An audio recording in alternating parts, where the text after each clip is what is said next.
Hace 70 años, aquí, en París, nacía una asombrosa historia. Otra más en este bello planeta encantado. Sígame y juzgue por sí mismo.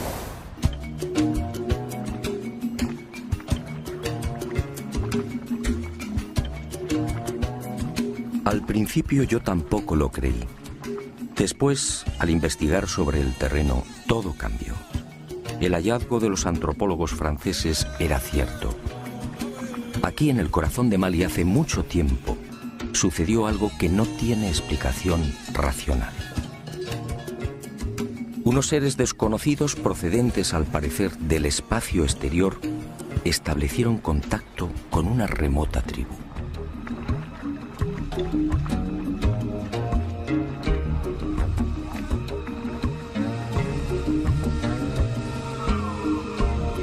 En realidad, como decía, la historia nació en París. En 1931, el doctor Marcel Griol, miembro de la Sociedad Africanista, recibió el encargo de investigar una serie de pueblos sudaneses.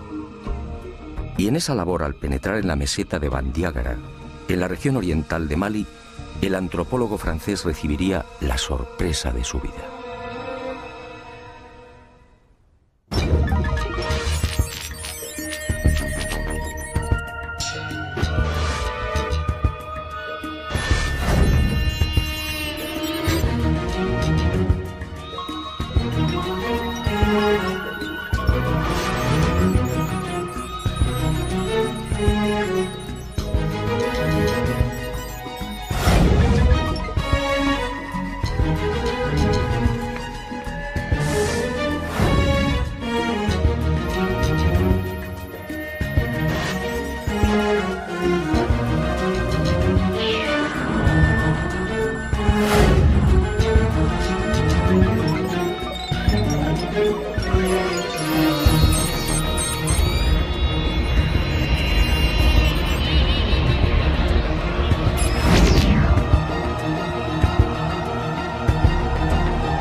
En los montes Ombori y en la gran falla de Bandiagara, tuvo la fortuna de conocer a los Dogon, una de las 3 etnias dominantes de Mali. Allí, Griol fue informado de una historia oficialmente imposible. El pueblo Dogon le hizo partícipe de su mayor y más íntimo secreto. Aquellas primitivas gentes analfabetas y prácticamente aisladas en el África subtropical sabían de la estrella Sirio y sabían desde tiempos remotos de algo mucho más espectacular. Conocían a la compañera de Sirio, lo que hoy llamamos Sirio B, y le proporcionaron detalles sobre órbitas, densidades y características de las mismas. Griol, fascinado, se hizo la gran pregunta: si los Dogon carecían de telescopios e instrumentos ópticos, ¿cómo podían saber de la existencia de Sirio B, una estrella invisible a los ojos humanos?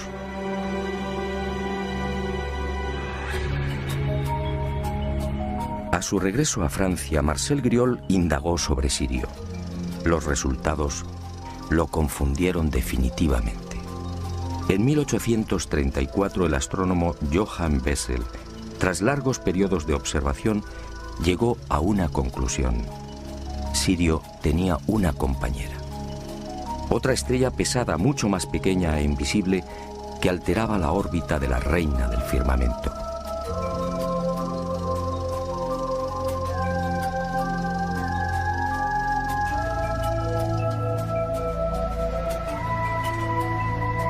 En 1862, el norteamericano Alvan Clark consiguió distinguir un débil punto luminoso allí donde había señalado Bessel y confirmó la existencia de un segundo astro, Sirio B. No se trataba, por tanto, de una estrella invisible, pero el brillo de Sirio A, de primera magnitud, eclipsaba prácticamente a la recién descubierta Sirio B. Después, a partir de 1915, llegaron otros descubrimientos. y se supo que Sirio B era una estrella increíblemente caliente, con una irradiación 3 veces superior a la de nuestro Sol. Y se conoció igualmente su diámetro, 42.000 kilómetros, es decir, apenas 3 veces el de la Tierra. Se calculó su órbita, unos 50 años para dar una vuelta completa alrededor de Sirio A. Pero lo más espectacular fue su densidad. Sirio B dispone de tal fuerza de gravedad que 1 metro cúbico de materia pesa 71.000 toneladas. Si un ser humano pudiera vivir en ella, su estatura no alcanzaría 1 centímetro. Todo un hermoso ejemplar de lo que en astronomía se denomina enana blanca.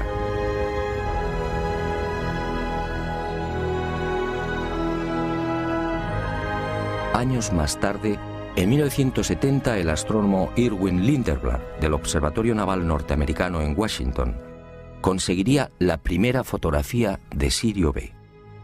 En ella, la enana blanca aparece como un tímido y casi insignificante punto blanco.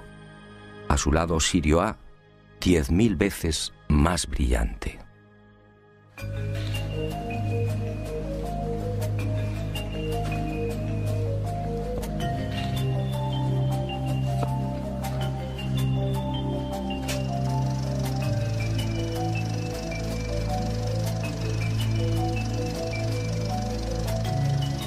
No había duda. En 1931, cuando Griol supo por primera vez de la increíble cosmogonía Dogon, Sirio B ni siquiera había sido fotografiada. Era imposible que aquella etnia africana pudiera estar al corriente de los hallazgos astronómicos de los siglos XIX y XX.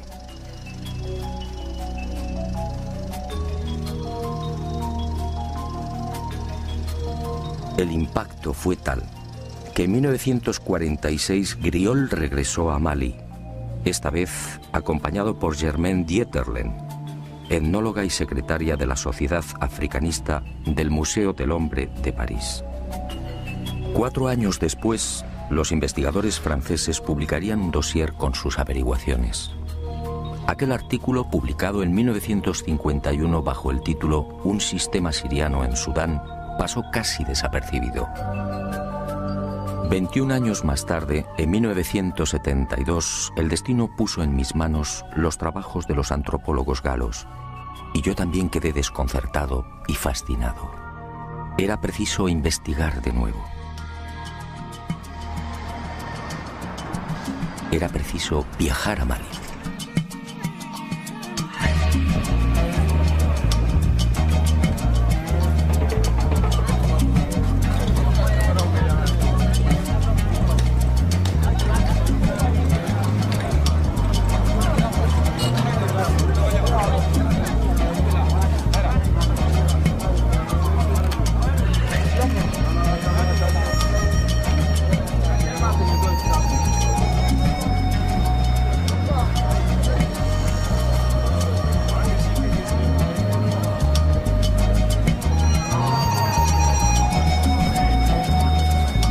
No voy a ocultarlo.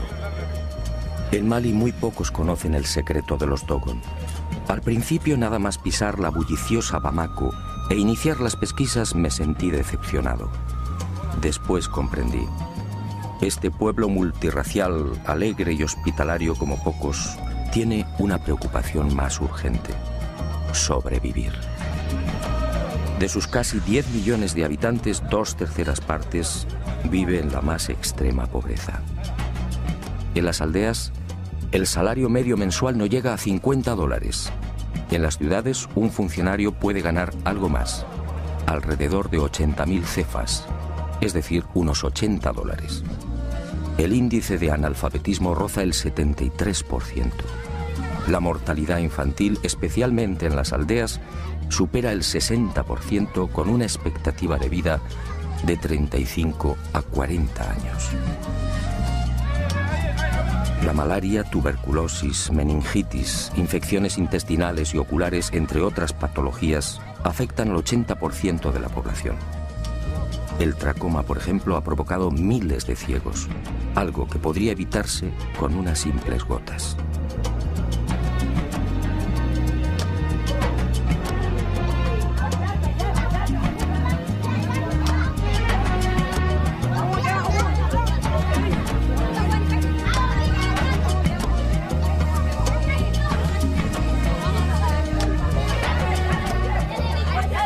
Mali confía en Alá y en el potencial de su juventud. El 60% de la población tiene menos de 20 años.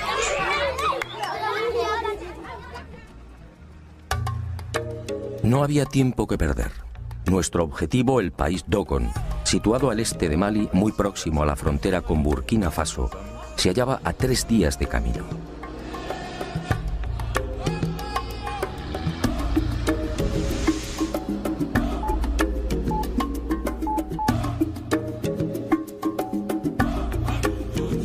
La temporada de lluvias tocaba a su fin, pero no debíamos confiarnos.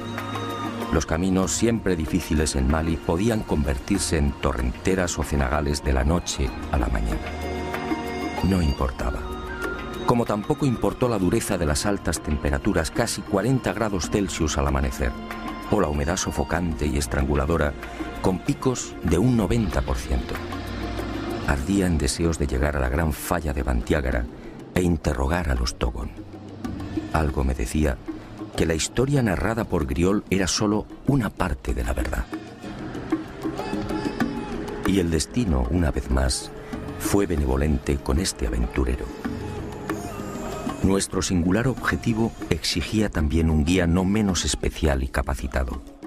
Y en nuestro camino apareció Lassane Congo, un joven de la tribu de los Mosi, un veterano rastreador de leones en su país natal, Burkina Faso, un descendiente de guerreros que a los 4 años se sometió al Wui, la prueba del dolor, permitiendo que un cuchillo abriera su rostro.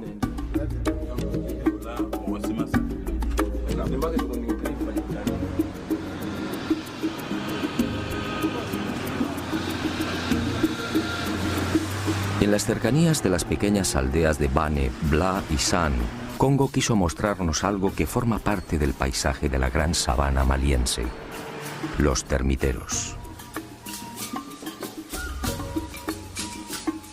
Espectaculares hormigueros de hasta 4 metros de altura y 7 de perímetro, levantados en 1 o 2 años por millones de enormes hormigas de 1 centímetro. Hormigas especialmente feroces, de cabeza roja, que deben ser decapitadas si hacen presa. Termiteros en los que todavía hoy son abandonados los bebés que han tenido la mala fortuna de nacer albinos. Termiteros que las etnias de Mali asocian a la ablación o mutilación del clítoris. Para ellos, desde la más remota antigüedad, la presencia del clítoris solo conduce al nacimiento de niños deformes. Más adelante, al hablar con los Dogon, aclaramos el porqué de esta superstición.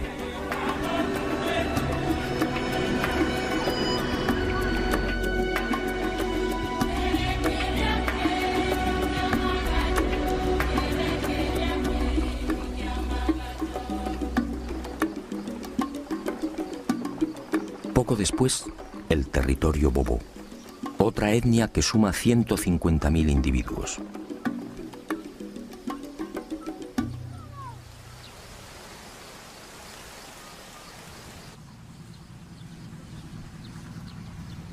Los grandes especialistas en la cría de perros. Un pueblo caníbal que sigue practicando el ritual de comer carne humana. Congo nos advierte: cada año en esta zona desaparecen 2 o 3 personas. Todo el mundo sabe cuál es su destino. Madou Dembélé es el patriarca de Mbé-Dougou, un mísero puñado de chozas de barro y paja. Aquí, como en el resto de las aldeas de Mali, no existe agua corriente, teléfono o luz eléctrica. Dembélé tiene 4 mujeres, el máximo permitido por el Corán. Algunas no alcanzan los 20 años. En Mali el 95% de las mujeres están casadas. Entre los hombres, en cambio, ese porcentaje no llega al 67%. La desproporción se debe a la poligamia.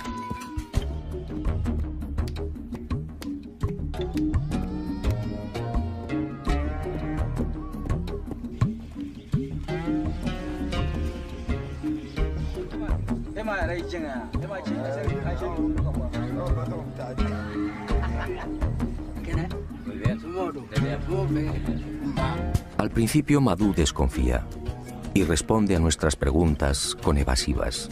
Somos blancos, es decir, diablos. Mañana, según él, podemos regresar con soldados y aniquilarlos. Congo sabiamente lo tranquiliza. Aprovechamos para aliviar la conjuntivitis de algunos de los niños y Dembele termina comprendiendo que somos gente de paz. Nos muestra la aldea y se despide con una frase sagrada para los Bobo. Alá ki bombosi yanga ki kusingi ye. Que Dios permita que te crezca la barba.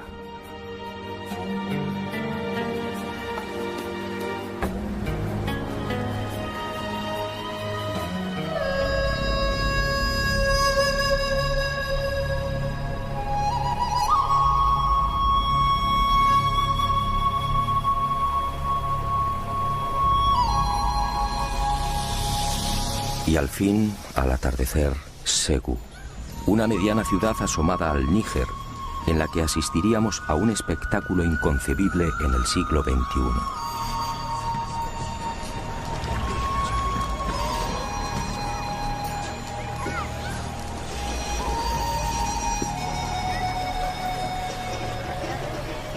Cuando Congo me explicó sinceramente, no le creí.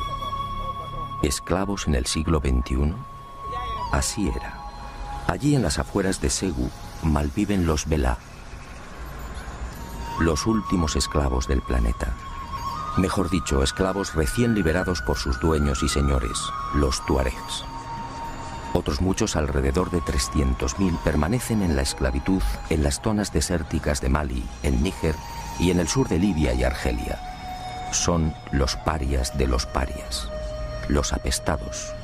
No reciben dinero, solo la comida y el honor de servir a los señores del desierto.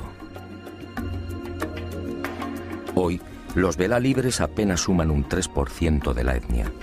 El resto deambula con los tuareg de pozo en pozo y de oasis en oasis.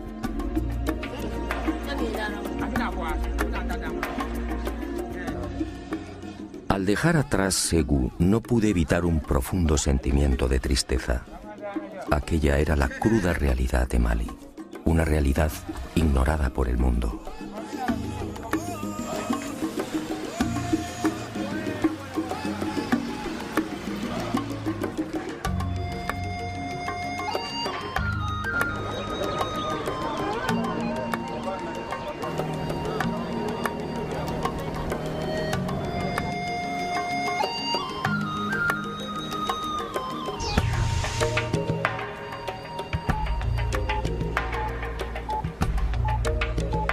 Pero la llegada a Yené, la ciudad más antigua del África subsahariana, me hizo olvidar de momento la angustiosa situación de los malienses.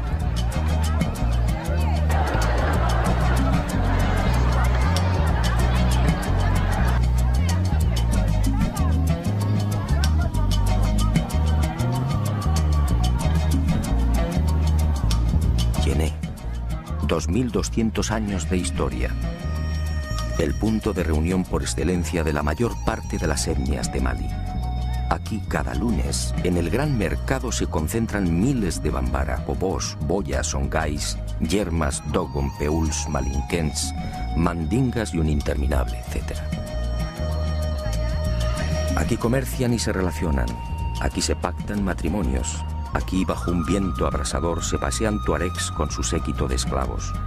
Aquí los maridos permiten que sus mujeres exhiban el oro que los acredita como hombres ricos. Aquí, solo las mujeres que se saben bellas pueden lucir un anillo de oro en la nariz. Aquí se hablan 50 dialectos.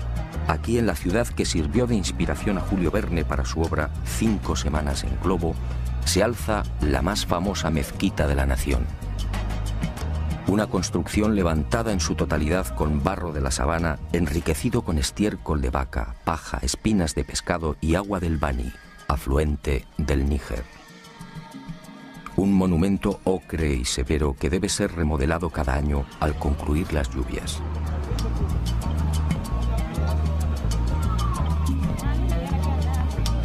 Un templo al dios de los musulmanes al que no tienen acceso los infieles y que naturalmente dispone de 2 puertas. una para los ricos y otra para los pobres.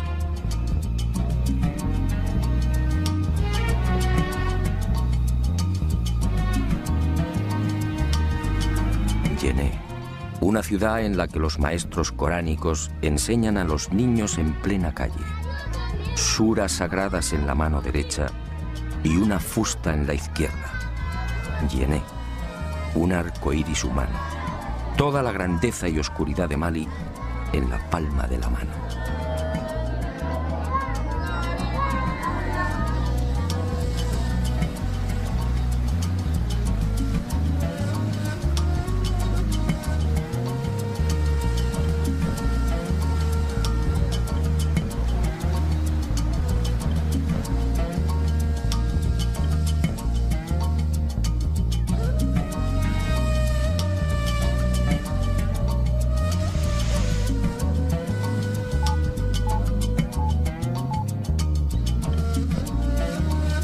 Finalmente nuestro objetivo, el país Dogon, un gigantesco acantilado de 200 kilómetros,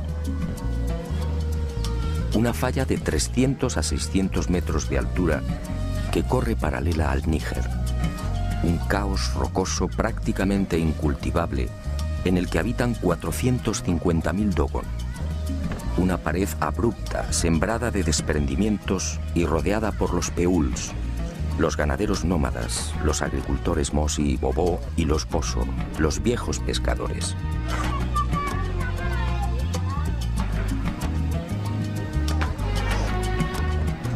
Un país en miniatura que disfruta de un especial microclima.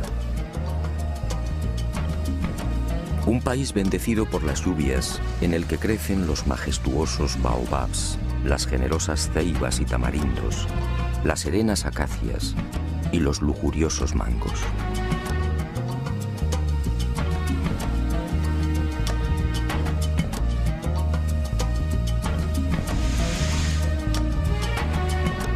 ¿Por dónde empezar? La Gran Falla reúne 700 aldeas. Y opté por seguir los pasos de Griol. Dedicaría toda mi atención a los poblados más pequeños. El aspecto del Dogon resulta inconfundible. La etnia se distingue por dos tipos básicos. El alto y musculoso muy próximo al modelo sudanés, de cabeza y ojos redondos y nariz grande. Y el más pequeño y numeroso. El Dogon rechoncho de hombros anchos y poderosos, cabello ensortijado, pómulos altos y ojos rasgados y maliciosos. Su lámina es la de un campesino. En ocasiones, una perilla acentúa su aspecto mongol. Su caminar es tranquilo e irregular, algo cansino, pero en las paredes rocosas se mueve con extraordinaria agilidad. Son afables, prudentes, desconfiados a veces y siempre seguros de sí mismos. Las mujeres, la mayoría de menguada estatura, lucen un talle arqueado, consecuencia de las permanentes cargas que transportan sobre las cabezas. Son alegres, parlanchinas y siempre sumisas al varón. En nuestra historia apenas tienen protagonismo.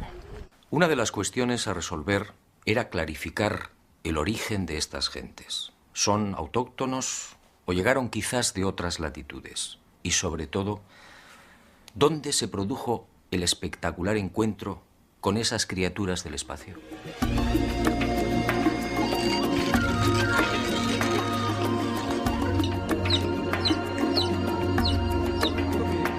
Historiadores y antropólogos no terminan de coincidir. Ni siquiera ellos, los Dogon, lo saben con certeza. La hipótesis más factible apunta hacia el antiguo reino de Ghana. Allí, hacia el año 1040, la invasión de los almorávides debió propiciar el éxodo de numerosas etnias animistas que no deseaban convertirse al Islam. Y los Dogon fue uno de los pueblos que terminó huyendo hacia el este. La huida debió registrarse entre los siglos XI y XII. En las antiguas leyendas Dogon se menciona siempre un enemigo a caballo que los expulsó de las tierras occidentales. Esto, en principio, fijaba el lugar y la posible fecha del encuentro con los seres del espacio en territorio de Mali y no más allá de los referidos siglos XI o XII. Lo que sí aparece con nitidez en la tradición Dogon, corroborado por las excavaciones e investigaciones arqueológicas, es que al llegar a la Gran Falla, los fugitivos encontraron el lugar habitado por otro pueblo, los Telem, unos pigmeos que se adornaban con pinturas rojas. Los Telem vivían en unas casas singulares construidas en las cornisas de los acantilados. Para acceder a ellas se servían de cuerdas que colgaban desde lo alto de la falla y que descendían a su vez hasta la sabana. Los Dogon terminaron expulsándolos y utilizaron las casas colgantes como tumbas y graneros.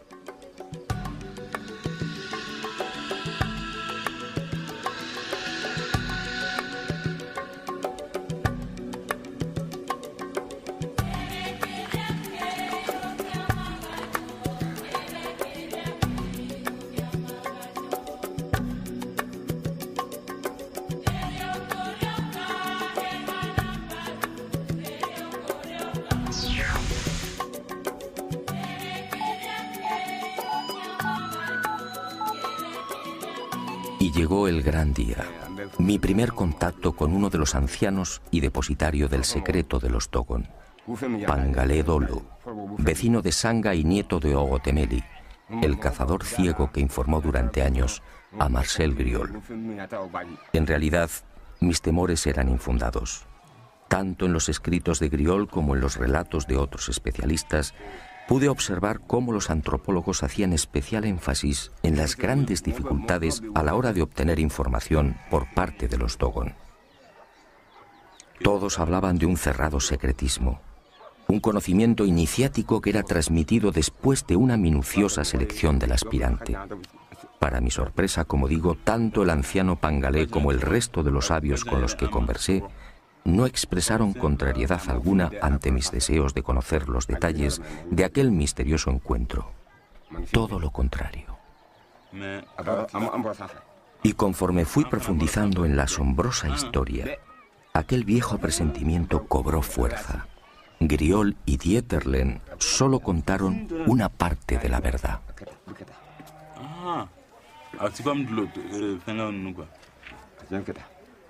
Que hace unas pompidas así. No es como los que eran convertibles.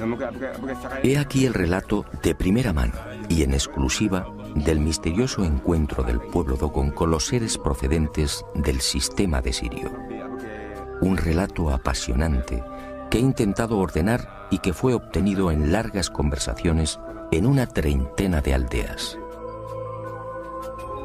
Como decía, ninguno de los iniciados Dogon y tampoco el afable Pangalé supieron darme razón sobre la fecha de dicho encuentro. Ocurrió, eso sí, no muy lejos de la falla. La mayoría de mis informadores señaló el lago Debo, al noroeste de Bandiagra, como el lugar más probable. Al principio y a plena luz del día apareció una estrella. Pangalé la llama Ie Pelutolo, la estrella de la 10ª luna.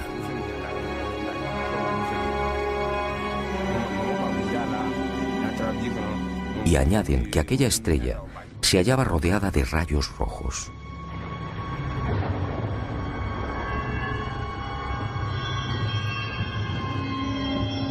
Y de aquella singular estrella vieron surgir un objeto circular, gigantesco, que giraba sobre sí mismo. Pero al llegar al suelo, cambió de forma y se transformó en una especie de cesta con una base cuadrada y una abertura circular en lo alto. El arca, al posarse en la tierra del zorro, levantó una gran polvareda. Y los animales huyeron, y también los seres humanos.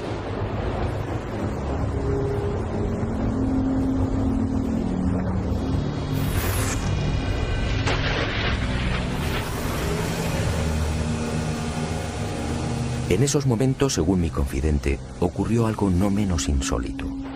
Junto al arca, nadie sabe cómo, apareció un extraño animal.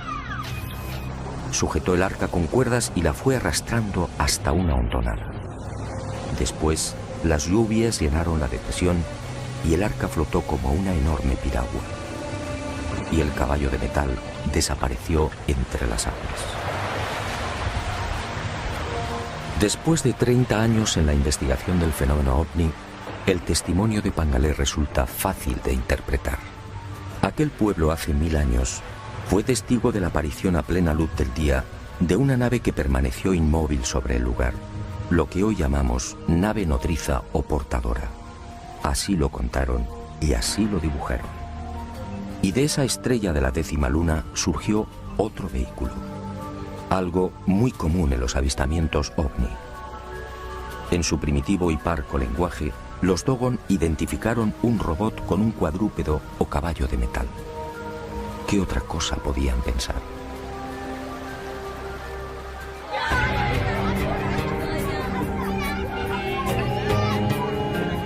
Pero la llegada del arca originó un primer problema.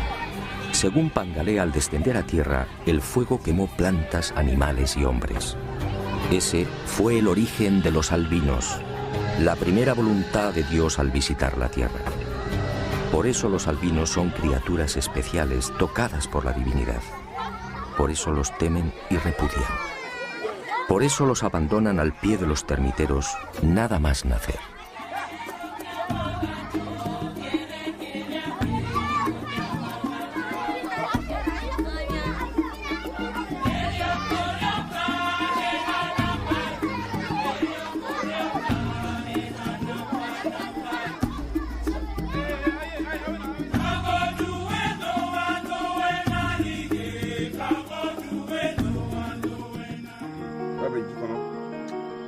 Pero sigamos con el relato, un relato que obviamente se vio limitado por la carencia de palabras y conceptos. Aunque resulte increíble, hoy los Dogon no tienen conciencia de la llamada carrera espacial.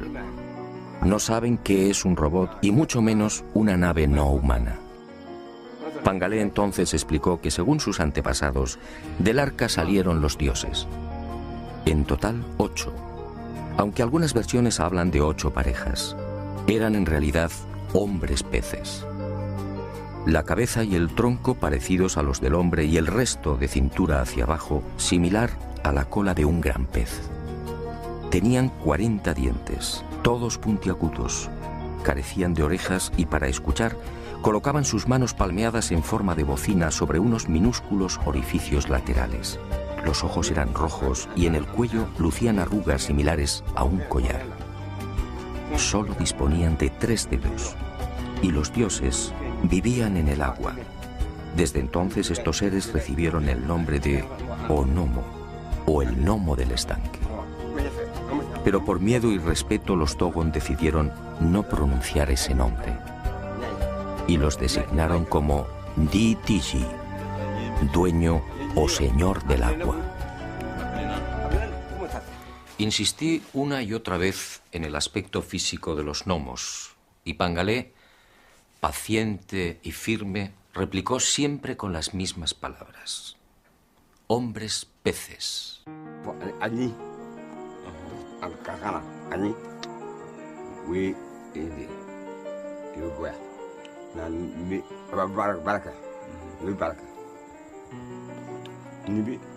allí, comme dirait nous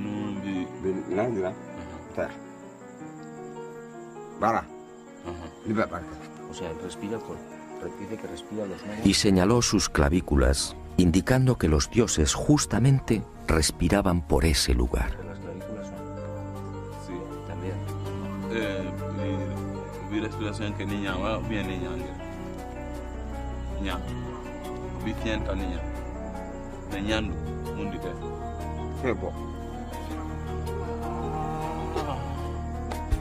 Ya familia. Ya familia. Donc vi sienta niña. Abi bonne. A lo largo de aquellos días, ganada la confianza de Pangalé, el anciano fue revelándome otros secretos. Así supe, por ejemplo, que los gnomos bajaron a la tierra para enseñar y de alguna manera evangelizar a los hombres. Convivieron con los Dogon y les mostraron cómo cultivar la sabana, cómo fabricar herramientas y cómo fundir metales.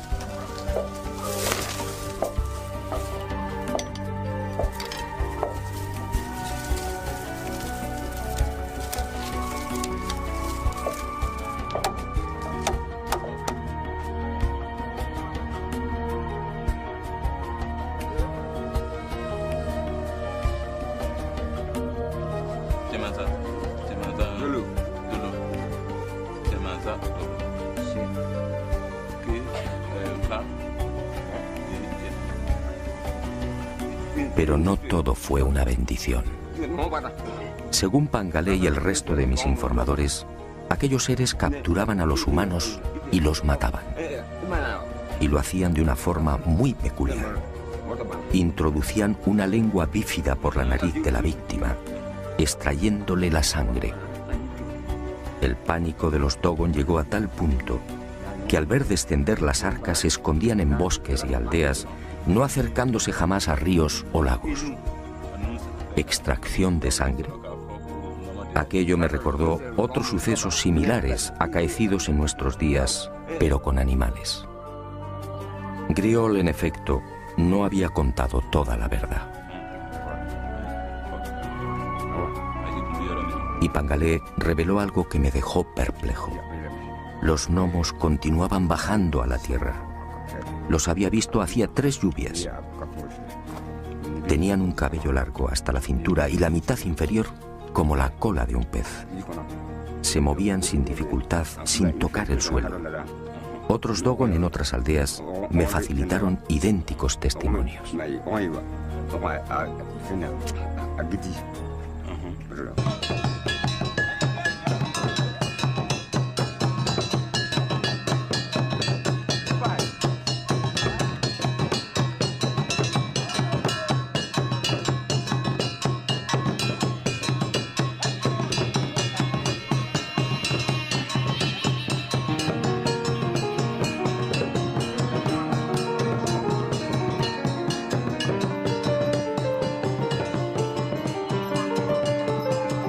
El encuentro con los hombres peces desembocaría en algo que ya había sucedido con otros pueblos. De aquel contacto nacería toda una liturgia y una nueva concepción de la vida. Y para celebrar la llegada de los gnomos, los Dogon establecieron una fiesta, el Sigi.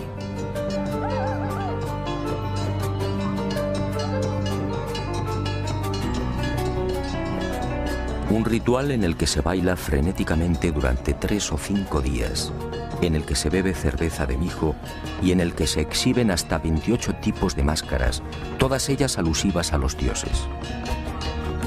Algunas de hasta 3 metros de longitud representan los movimientos del arca en su descenso. Otras, como la Kanaga, encierran diferentes interpretaciones según las tribus. Para algunas recuerdan el signo que lucía el arca en su panza, un símbolo bien conocido en nuestros días por los investigadores de ovnis. Para otras, esa H es el vínculo que une a los vivos con los muertos.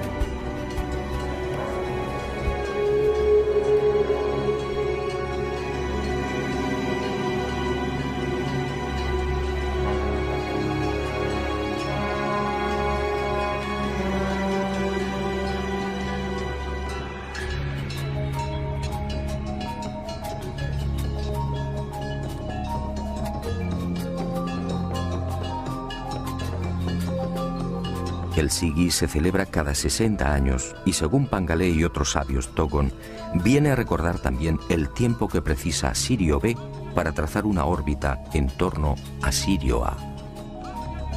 Una enseñanza recibida igualmente de los gnomos.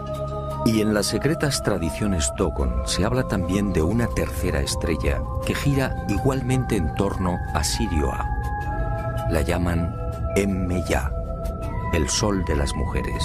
Lo increíble es que Emmeya, o Sirio C, fue descubierta por los astrónomos en 1995.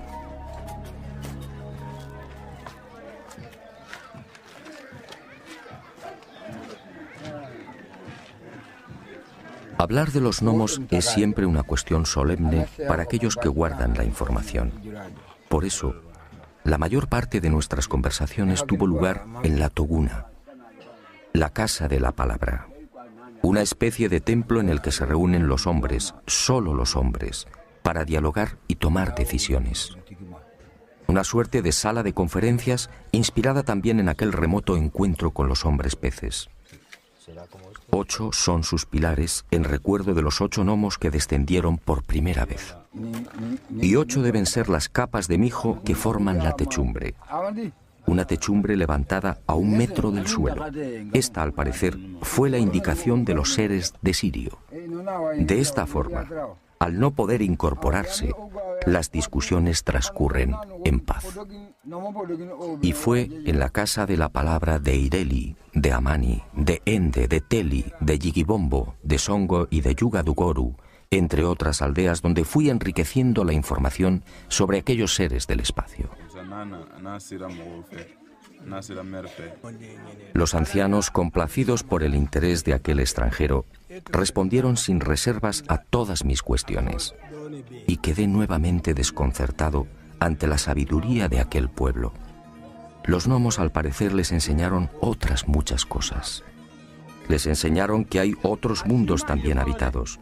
Nosotros, por ejemplo, nos hallamos en la 4ª tierra. En la 3ª viven los hombres con cuernos. En la 5ª, los hombres con cola. En la 6ª tierra, los hombres alados. Los Dogon conocen la estructura en espiral de la Vía Láctea y hablan de 1000 millones de sistemas solares semejantes al nuestro. Conocen los 4 satélites interiores de Júpiter. Me hablaron de Saturno y de sus anillos. Dicen que Venus al principio era rojo. Describen a la perfección los movimientos de rotación y traslación de la Tierra. Los gnomos les enseñaron que la Tierra necesita 12 meses para completar esa órbita. Y de ahí tomaron su calendario. Saben que el Sol se consume y que la Luna es un cuerpo muerto. Y desde hace 1000 años tienen conocimiento del aparato circulatorio humano. ¿Cómo podía ser? La circulación de la sangre fue descrita por Miguel Servet en 1546.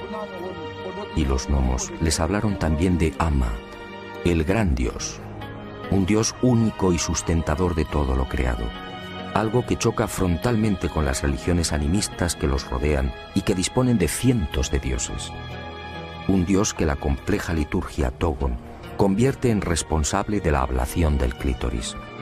Según la leyenda, Ama quiso tener hijos con la tierra, pero la presencia de los termiteros, el clítoris para los Dogon, dificultó el acoplamiento y la tierra parió un zorro. De ahí que el clítoris, según los Dogon, deba ser extirpado.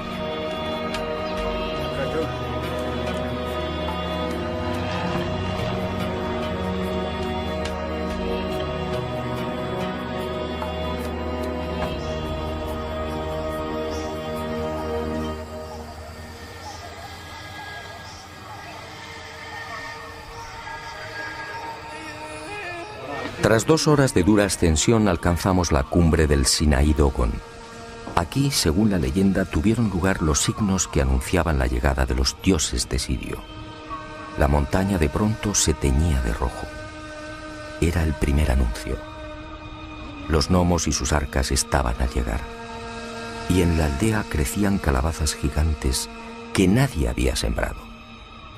Y aquí, según la tradición, se registró la primera muerte de un gnomo. No se sabe con certeza cómo ocurrió, aunque los Dogon aseguran que aquel gnomo fue crucificado y al poco resucitó. Y regresará, dicen, para salvar al mundo. Tal y como sucediera en el resto de las aldeas, los Dogon no terminaban de comprender cómo aquel extranjero había logrado estos dibujos del arca y de los dioses. Discutieron entre ellos. Me observaron con curiosidad y también con cierto temor. Finalmente, tras reconocer que en efecto se trataba de los gnomos, sentenciaron: Tú solo puedes ser un misionero de los dioses. Solo ellos pueden haberte dado sus retratos. Esta ingenua creencia, no lo niego, me benefició. y sus corazones se abrieron un poco más. Y supe que los gnomos al salir del agua tenían el poder de transformarse. Dejaban de ser hombres peces y aparecían como humanos, pero muy hermosos. Fue así como lograron mezclarse con los Dogon. Fue así como los adoctrinaron y fue así como bebieron la sangre de las víctimas. Según estos ancianos, el número de asesinatos se contó por cientos. Siempre bajaban con las lluvias. Siempre por el arco iris.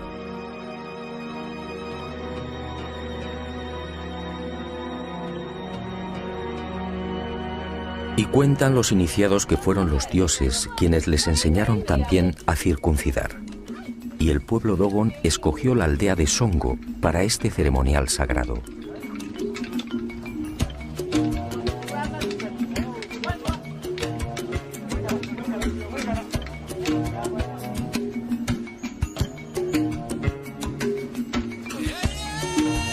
Al pie de estas 1100 pinturas, cada 3 años, grupos de niños de entre 10 y 12 años sufren el corte del prepucio a manos del herrero de la localidad.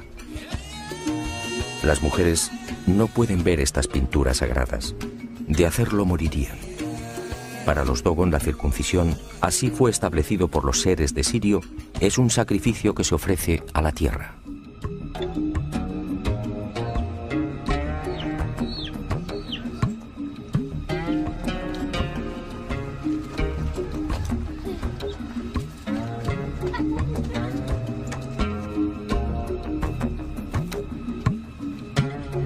Nuestra visita al país Dogon no podía concluir sin una conversación con el hombre santo por excelencia, el Ogón, una mezcla de hechicero, médico y guía espiritual.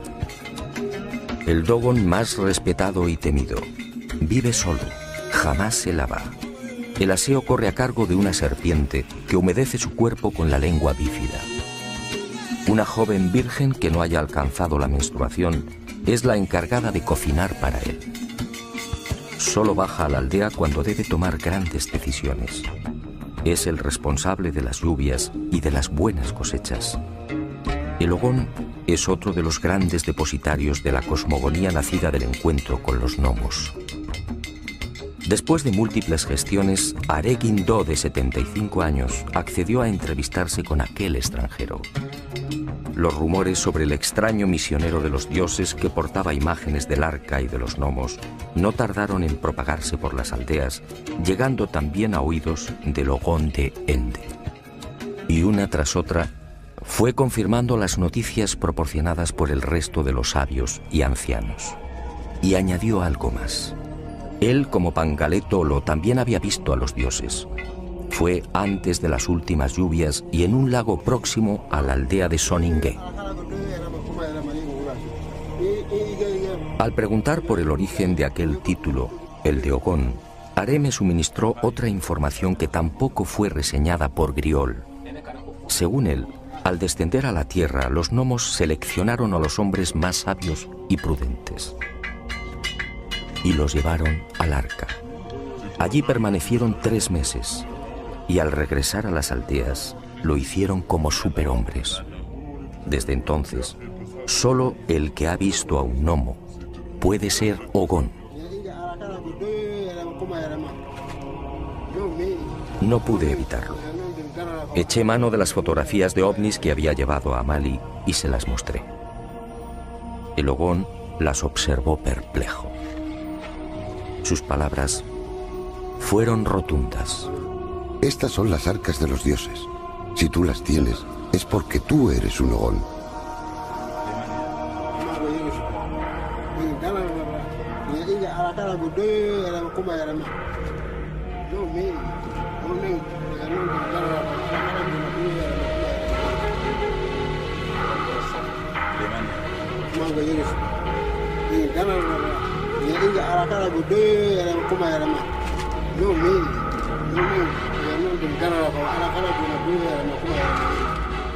Ahora no tengo la menor duda. Hace aproximadamente 1000 años, aquí, en el corazón del país Dogon, unos seres anfibios que dijeron proceder del sistema de Sirio, descendieron y revelaron a los hombres una información imposible para su tiempo. y prometieron regresar. Eso, según los Dogon, ocurrirá cuando aparezca de nuevo la estrella de la 10ª luna.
Ni siquiera había sido fotografiada. Era imposible que aquella etnia africana pudiera estar al corriente de los hallazgos astronómicos de los siglos XIX y XX.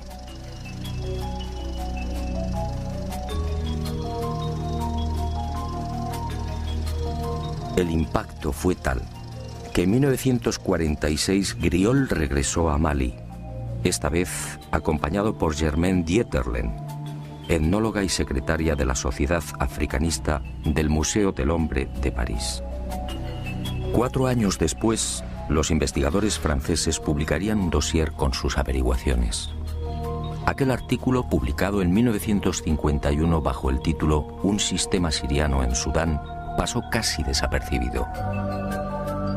21 años más tarde, en 1972, el destino puso en mis manos los trabajos de los antropólogos galos, y yo también quedé desconcertado y fascinado. Era preciso investigar de nuevo. Era preciso viajar a Mali.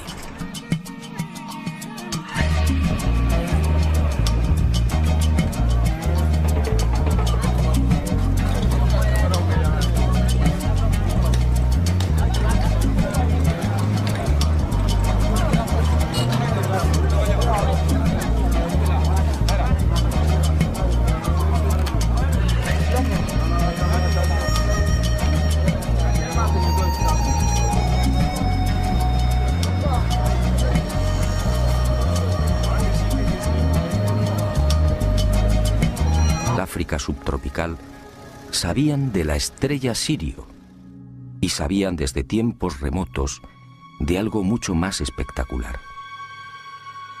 Conocían a la compañera de Sirio, lo que hoy llamamos Sirio B, y le proporcionaron detalles sobre órbitas, densidades y características de las mismas. Griol, fascinado, se hizo la gran pregunta: si los Dogon carecían de telescopios e instrumentos ópticos, ¿cómo podían saber de la existencia de Sirio B, una estrella invisible a los ojos humanos?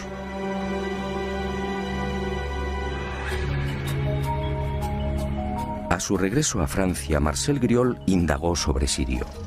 Los resultados lo confundieron definitivamente. En 1834, el astrónomo Johann Bessel, tras largos periodos de observación, llegó a una conclusión: Sirio tenía una compañera. Otra estrella pesada, mucho más pequeña e invisible, que alteraba la órbita de la reina del firmamento.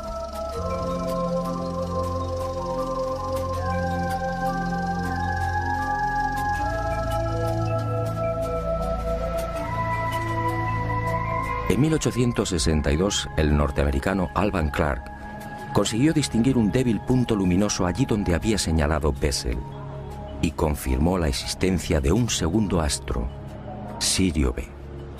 No se trataba, por tanto, de una estrella invisible, pero el brillo de Sirio A, de primera magnitud, eclipsaba prácticamente a la recién descubierta Sirio B. Después, a partir de 1915, llegaron otros descubrimientos. Y se supo que Sirio B era una estrella increíblemente caliente, con una irradiación 3 veces superior a la de nuestro Sol. Y se conoció igualmente su diámetro, 42.000 kilómetros, es decir, apenas 3 veces el de la Tierra. Se calculó su órbita, unos 50 años para dar una vuelta completa alrededor de Sirio A. Pero lo más espectacular fue su densidad. Sirio B dispone de tal fuerza de gravedad que 1 metro cúbico de materia pesa 71.000 toneladas. Si un ser humano pudiera vivir en ella, su estatura no alcanzaría 1 centímetro. Todo un hermoso ejemplar de lo que en astronomía se denomina enana blanca.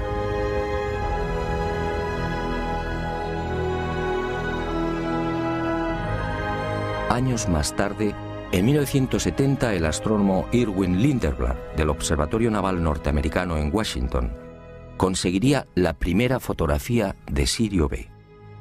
En ella, la enana blanca aparece como un tímido y casi insignificante punto blanco. A su lado, Sirio A, 10.000 veces más brillante.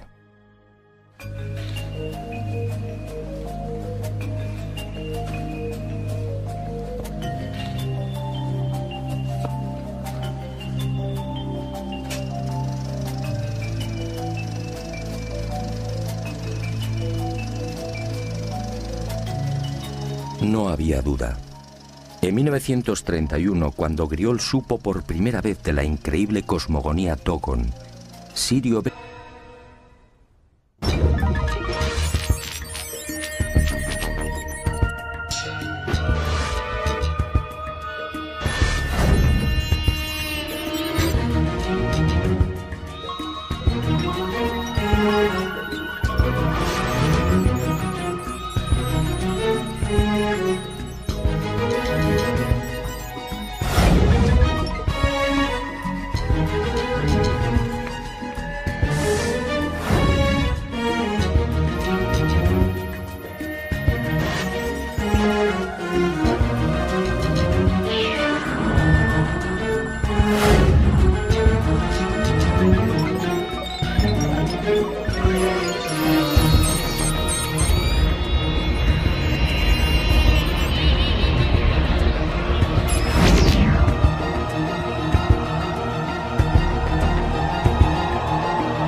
En los montes Ombori y en la gran falla de Bandiagara tuvo la fortuna de conocer a los Dogon, una de las 3 etnias dominantes de Malí.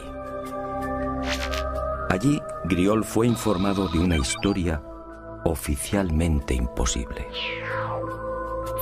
El pueblo Dogon le hizo partícipe de su mayor y más íntimo secreto. Aquellas primitivas gentes analfabetas y prácticamente aisladas en el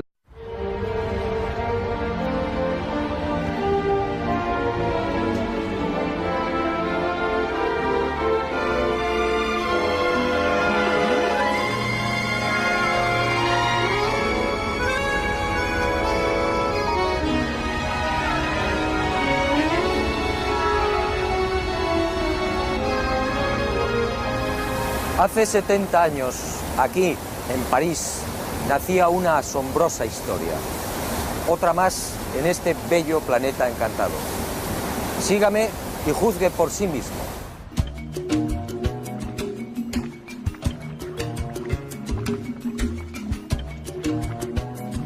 Al principio yo tampoco lo creí. Después, al investigar sobre el terreno, todo cambió. El hallazgo de los antropólogos franceses era cierto. Aquí en el corazón de Mali hace mucho tiempo sucedió algo que no tiene explicación racional. Unos seres desconocidos procedentes al parecer del espacio exterior establecieron contacto con una remota tribu.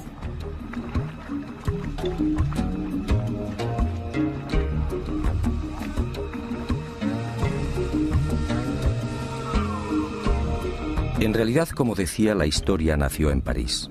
En 1931, el doctor Marcel Griol, miembro de la Sociedad Africanista, recibió el encargo de investigar una serie de pueblos sudaneses. Y en esa labor, al penetrar en la meseta de Bandiagara, en la región oriental de Mali, el antropólogo francés recibiría la sorpresa de su vida.